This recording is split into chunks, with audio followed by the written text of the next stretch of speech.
శ్రీ గురుపే నమః. శ్రీ మాత్రే నమః. Welcome to VMK astro numerology channel.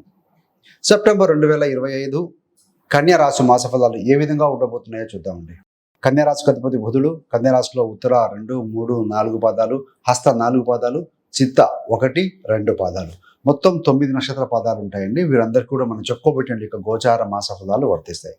ముఖ్యంగా ఈ వీడియోలు ఏంటంటే ఈ యొక్క విద్యార్థులకి, ప్రేమలో ఉన్నవారికి, ఉద్యోగస్తులకి, private job and government job లో ఉన్నవారికి, అదేవిధంగా వ్యాపారస్తులకి, రైతులకి, వృద్ధులకి న్యాయపరమైన విషయాలు ఏ విధంగా ఉంటాయి, వివాహము, వైవాహిక దాంపత్య జీవితము, ఆరోగ్యం, చివరి రెమెడీస్, ఇవన్నీ కూడా చూద్దామండి. చివరిదాకా చూడగలరు. నచ్చితే లైక్ చేయండి, 10 మంది బంధుమిత్రులకు షేర్ చేయగలరు. కన్యా రాశికి అధిపతి బుధుడు. కన్యా రాశి అనేది ద్విస్వభావ రాశి. డ్యూయల్ మైండ్ ఉంటారు. ప్రతి విషయాన్ని 2 కోణాలు ఆలోచిస్తారు. తెలివైన వారు. కన్య అంటే పేరులోనే ఉంది, వృద్ధావస్థ కాదు, బాల్యావస్థ కాదు. సో యంగ్ ఎనర్జెటిక్ గా ఉంటారు. సో మంచి మాట తీరును అట్రాక్ట్ చేసే విధంగా కూడా వాళ్ళకు మాట తీరు ఉండే అవకాశం జనరల్ గా ఉంటుందండి. వారి జాతకంలో కనుక శుక్రుడు బలంగా ఉంటే. సో అవి రాశి లక్షణాలు. ముఖ్యంగా ఏంటంటే ఈ యొక్క సెప్టెంబర్ మాస ఫలాలు చూడబోయే ముందు కన్యా రాశి వారికి వారి గోచార గ్రహస్థితి ఏ విధంగా ఉందో పరిశీలించిన తర్వాత ఫలితాల్లోకి కనుక వెళ్ళగలిగితే సులువుగా అర్థమవుతుంది.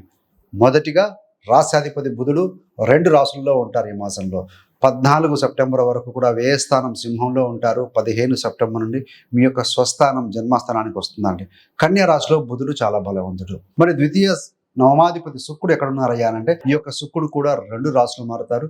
ఒకటి కర్కాటకంలో ఉంటారు. ఈయన కూడా 14 సెప్టెంబర్ దాకా. 15 సెప్టెంబర్ నుండి సింహరాశిలో ఉంటారు. అంటే ఈ యొక్క కన్యా రాశి నుండి వ్యయ స్థానం అవుతుంది చెప్పాలండి. మరి తృతీయ అష్టమాధిపతి కుజుడు. ఈ యొక్క కుజుడు 2 రాశులు మారుతారు. 13 సెప్టెంబర్ దాకా మీ యొక్క జన్మరాశిలో కన్యా రాశిలో ఉండి 14 సెప్టెంబర్ నుండి ధన కుటుంబ స్థానమైనటువంటి ఈ యొక్క తులారాశిలో స్థితి పొంది ఉంటారు. చతుర్థ సప్తమాధిపతి గురుగ్రహం. ఈ యొక్క గురుడు ఏంటంటే మీకు దశమ స్థానంలో ఈ యొక్క మిథున రాశిలో స్థితి పొంది ఉన్నారు. ఈ యొక్క కన్యా రాశి వారికి పంచమ షష్టాధిపతి శనైశ్వరుడు. మీకు అష్టమ శని, అర్ధాష్టమ శని, ఏలినాటి శని ఇవైతే ఏమీ లేవండి. 7వ స్థానంలో, 7వ స్థానంలో శని ఉన్నారు. కాకపోతే వక్రీకరించి ఉన్నారు. మరి రాహు విషయానికి వచ్చే వరకు రాహు 6వ స్థానంలో ఉన్నారు. కేతువు ఏ స్థానం 12వ స్థానం అయినటువంటి సింహరాశిలో స్థితి. సో ఇది మొత్తంగా గ్రహస్థితి. మరి విద్యార్థులకు ఏ విధంగా ఉందయ్యా అంటే మొదటి 2 వారాలు కూడా పంచమ స్థానాన్ని ఇక్కడ మీకు చతుర్థ స్థానాన్ని ఎవరు చూస్తున్నారయ్యా అంటే గురుడు చూస్తున్నారు. పంచమ స్థానాన్ని శుక్రుడు చూస్తున్నారు. మొదటి 2 వారాలకు చాలా బాగుంటుంది, నో డౌట్ అట్ ఆల్. కాకపోతే కొంతమందికి స్ట్రెయిన్ అవ్వటము, నిద్రలేమి సమస్యలు కాస్త ఇబ్బంది పెడతాయి. కాబట్టి time management very very very important for students అండి. Time is energy, time is money, time is very much valuable. So కాబట్టి ఏంటంటే ప్రాపర్గా మీరు కనుక షెడ్యూల్ వేసుకొని ప్రిపేర్ అయితే డెఫినెట్గా ఈ మాసంలో విద్యార్థులకి ఎవరికైనా సరే బాగుంటుంది అని చెప్పాలి. మరి ప్రేమ జీవితంలో బాగుంటుంది. శుక్రుడు యొక్క స్థితి అనేది పంచమ స్థానం మీద పడుతూ ఉంటుంది. అదేవిధంగా పంచమాధిపతి శని వక్రీకరించి ఉన్నారు. కాబట్టి ప్రేమ జీవితాన్ని వైవాహిక జీవితంగా మార్చుకుందాము అనే ప్రయత్నాలు చేసేవారికి చిన్న ఆటంకాలు కానీ ఇబ్బందులు కానీ ఉండే అవకాశం ఉంది. బట్ ప్రేమ విషయంలో బెటర్గా అయితే కనుక మనకు కనపడుతుందని చెప్పాలండి.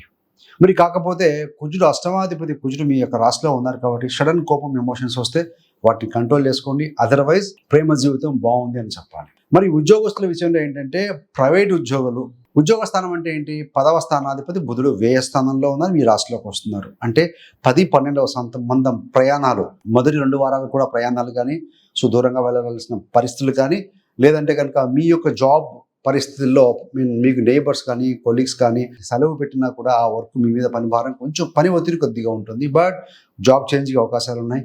వేతనం కూడా పెరుగుతుందని చెప్పాలండి. మరి గవర్నమెంట్ ఉద్యోగస్తులకి, ప్రభుత్వ ఉద్యోగులకు ఏ విధంగా ఉంటుందంటే వీరికి ఏంటంటే మీ యొక్క ఉద్యోగాధిపతి సింహరాశిలో ఉన్నారు కాబట్టి మానసిక ఒత్తిడి ఉంటుంది, స్ట్రెస్ ఉంటుంది. కొంచెం సెక్రటేరియట్ కావచ్చు, కొన్ని గవర్నమెంట్ విభాగాలు డిఫరెంట్ వింగ్స్ ఉంటాయండి. వివిధ విభాగాల మధ్య సంధి ఉండదు. రాజకీయాలు ఉంటాయి, పాలిటిక్స్ ఉంటాయి. సరైన సహకారం లేకపోవటం వల్ల ఒత్తిడి కలిగి ఉంటారు. అదేవిధంగా ఈ మాసంలో సబార్డినేట్స్, మీకంటే కింది స్థాయి ఉద్యోగులు, మీ టీంలో ఉన్నవారు ఎవరైతే ఉంటారో వారే కాస్త ప్రతిబంధకంగా ఉండే అవకాశం ఉంటుంది. వారి యొక్క సపోర్ట్ మీకు దొరకడం కాస్త కష్టం. ఏది ఏమైనా కూడా ఉద్యోగ భద్రత అది గ్యారెంటీగా ఉంటుందండి. గవర్నమెంట్ ఉద్యోగులకి జీతం పెరుగుదల కూడా ఇండికేట్ చేస్తుంది కన్యా రాశి వారికి, గవర్నమెంట్ ఉద్యోగస్తులకు సెప్టెంబర్ మాసంలో. మరి వాట్ అబౌట్ వ్యాపారం, బిజినెస్? వ్యాపారం అన్నప్పుడు 7వ స్థానం, 7వ స్థానాధిపతి గురుడు 10లో ఉన్నాడు, కేంద్రంలో, మంచిదే. 7వ స్థానంలో ఎవరు వచ్చి కూర్చున్నారయ్యా అంటే శనైశ్వరుడు ఏప్రిల్ 1వ తారీఖు నుండి ఉన్నారు. వక్రీకరించిన స్థితి. మీరు వ్యాపార భాగస్వామితో కానీ కస్టమర్స్తో కానీ వచ్చిన కస్టమర్లు ఎవరైతే వినియోగదారులు ఉంటారో వారితో స్వల్ప విభేదాలు, మాట పట్టింపులు వస్తాయండి. So you have to be very very very positive, పేషెన్స్గా ఉండాలి. మాట తడవకుండా మృదువుగా మాట్లాడేది నేర్చుకోవాలి, అలవర్చుకోవాల్సిన అవసరం ఎంతైనా కనపడుతూ ఉంది. మరి ఆర్థిక స్థితి, సో ఇక్కడ ఏంటంటే డబ్బు కొరత కాస్త కనపడుతూ ఉందండి. మొదట్లో బాగానే ఉన్నా కూడాను ద్వితీయ స్థానానికి తృతీయ అష్టమాధిపతి కుజుడు ఎప్పుడైతే 14వ తారీఖు నుండి వస్తాడో 14 వరకు ఎక్సలెంట్గా ఉంది. 14 నుండి ఏమవుతుందంటే కుజుడు ధన కుటుంబ స్థానం అనేటువంటి ఈ యొక్క తులారాశికి వస్తారో సో డబ్బుకు కొంత కొరత ఉండే అవకాశం టైట్గా ఉంటుంది. వృధా ఖర్చులు తగ్గించుకోవాలి. ఏది ఏమైనా కూడా మీకు బుధుడు రాశాధిపతి, బుధుడు మీరు స్వరాశిలోకి రావటం వల్ల 15వ తారీఖు నుండి మీకు గుర్తింపు, రెస్పెక్ట్ పెరుగుతుంది. అదేవిధంగా డబ్బులు గతంలో మీరు ఎవరికైనా ఇచ్చి ఉంటే తిరిగి వచ్చే అవకాశం కూడా ఉందండి. మరి 10లో ఉన్నటువంటి గురుడు ఎప్పుడైతే కనుక అక్టోబర్లో మీకు 11వ స్థానానికి వస్తారో, కర్కాటకంలో గురుడు బలవంతుడు కాబట్టి అనుకోకుండా పెద్ద ఆర్థిక లాభం కూడా ఏదైనా మీకు వ్యాపార పరంగా కావచ్చు, ఉద్యోగ పరంగా కావచ్చు, ఈ యొక్క అక్టోబర్ నుండి కలిగే అవకాశం కూడా బలంగా ఉంది. మరి వృద్ధులకు చూస్తే ముఖ్యంగా వ్యయంలో కేతు, స్పిరిచువల్ వైరాగ్యం ఉంటుంది. రాస్యాధిపతి మళ్ళీ వ్యయంలో కూర్చోన్నాడు. కొంత నిద్రలేమి సమస్యలు, ఆరోగ్య సమస్యలు కొంచెం బాధించే అవకాశం ఉంది. కేతు వ్యయంలో ఉండటం వల్ల, రాస్యాధిపతి బుధుడితో కలవడం వల్ల చర్మ సమస్యలు, డైజెషన్ ఇష్యూస్, కొంత మానసిక అశాంతి కొంచెం ఇండికేట్ చేస్తుంది. కాబట్టి సో బీ ప్లెజెంట్ అండి. సమయానికి మందులు వేసుకోవడం, ప్లెజెంట్గా ఉండటం, వృధా ఆ విషయాల ఎందుకు ఫోకస్ చేయకుండా ఉండగలిగితే సో మానసిక శారీరక ఆరోగ్యం ఎక్సలెంట్గా ఉంటుంది. సో ఇది ఒక సలహాగా పరిగణించుకోవాలి పెద్దవారు. మరి రాజకీయ నాయకులకి, పొలిటికల్ లీడర్స్కి, కన్యా రాశి వారికి ఏ విధంగా ఉంటుందంటే అధికారం గ్యారంటీగా ఉంటుందండి, నో డౌట్ అట్ ఆల్. చతుర్థం అంటే మాస్ పబ్లిక్ గొడ్డు చూస్తూ ఉన్నారు. కానీ తృతీయ అష్టమాధిపతి కుజుడు మీ రాశిలో నుండి చతుర్థాన్ని చూస్తూ ఉన్నాడు. మీ యొక్క ప్రతిభ దెబ్బతినే అవకాశం ఉంటుంది. మీ యొక్క అనుయాయులే కొంతమంది వారి యొక్క అనుచిత ప్రవర్తన, సో వాళ్ళ చేష్టల వల్ల కొంత మీ యొక్క ప్రతిష్ట అనేది దిగజారే అవకాశం ఉంటుంది. కాబట్టి జాగ్రత్త. సహచరుల సహకారం కూడా ఈ మాసంలో తక్కువ. అంటే అధికారం బాగుంటుంది కానీ చుట్టుపక్కల వాళ్ళ సపోర్ట్ సరిగ్గా ఉండకపోవడం, ఇబ్బంది పడే అవకాశం కాస్త ఉంది. కాబట్టి సో మీరు దృష్టి ఉంచి ఉండాలండి వారి మీద. మరి రైతులు, ఫార్మర్స్ దేశానికి వెన్నెముక. ఎలా ఉంటుంది అంటే పంట లాభం అయితే వస్తుందండి, నో డౌట్ అట్ ఆల్. పంట దిగుబడి, డబ్బులు అయితే వస్తాయి. కానీ కుటుంబంలో తగాదాలు ఉంటాయి చూసారా, ముఖ్యంగా మీ సోదరులు, మీ యొక్క జీవిత భాగస్వామితో కానీ, సోదరుల సోదరిమణులతో కానీ తగాదాలు ఉండటం వల్ల మానసికంగా స్టేబుల్గా ప్రశాంతంగా ఉండలేరు అని కనపడుతుంది. సో ఓపికగా ఉండాలి. న్యాయపరమైన విషయాలు, న్యాయానికి కారకులు ఎవరు? గురు, శని. సో గురు గ్రహము కర్మకు కారకుడు శని అయితే ధర్మానికి కారకుడు గురుడు. మరి కర్మకారకుడు శని వక్రీకరించి ఉన్నారు కదా. సో గురుడింటో ఉన్నాడు, న్యాయాధీశుడు ఇంట్లో ఉన్నారు కానీ వక్రీకరించి డిలే ఉంటుంది, ఆలస్యం ఉంటుంది, ఆటుపోట్లు ఉంటాయి. ముఖ్యంగా ఏంటంటే శని అంటేనే క్రమశిక్షణ. విజయానికి క్రమశిక్షణ చాలా అవసరం, అనుభవం అవసరం, జ్ఞానం కూడా సంపాదించుకోవాలండి. కాబట్టి ఓపిక ఎవరైతే ఉంటారో, సో ఎమోషన్స్ గురి కాకుండా ఆలోచించి నిర్ణయాలు తీసుకుంటారో అలాంటి వారే విజయం పొందుతారు అని చెప్పవచ్చు. వైవాహిక జీవితంలో చూస్తే అష్టమాధిపతి మీ యొక్క రాశిలో ఉండి 7వ స్థానాన్ని చూస్తున్నారు. సో 7లో శని వక్రీకరించారు కాబట్టి ఎక్సలెంట్గా ఏమి ఉండకపోవచ్చు. బట్ కాకపోతే కుజుడు కూడా దృష్టి ఉంది.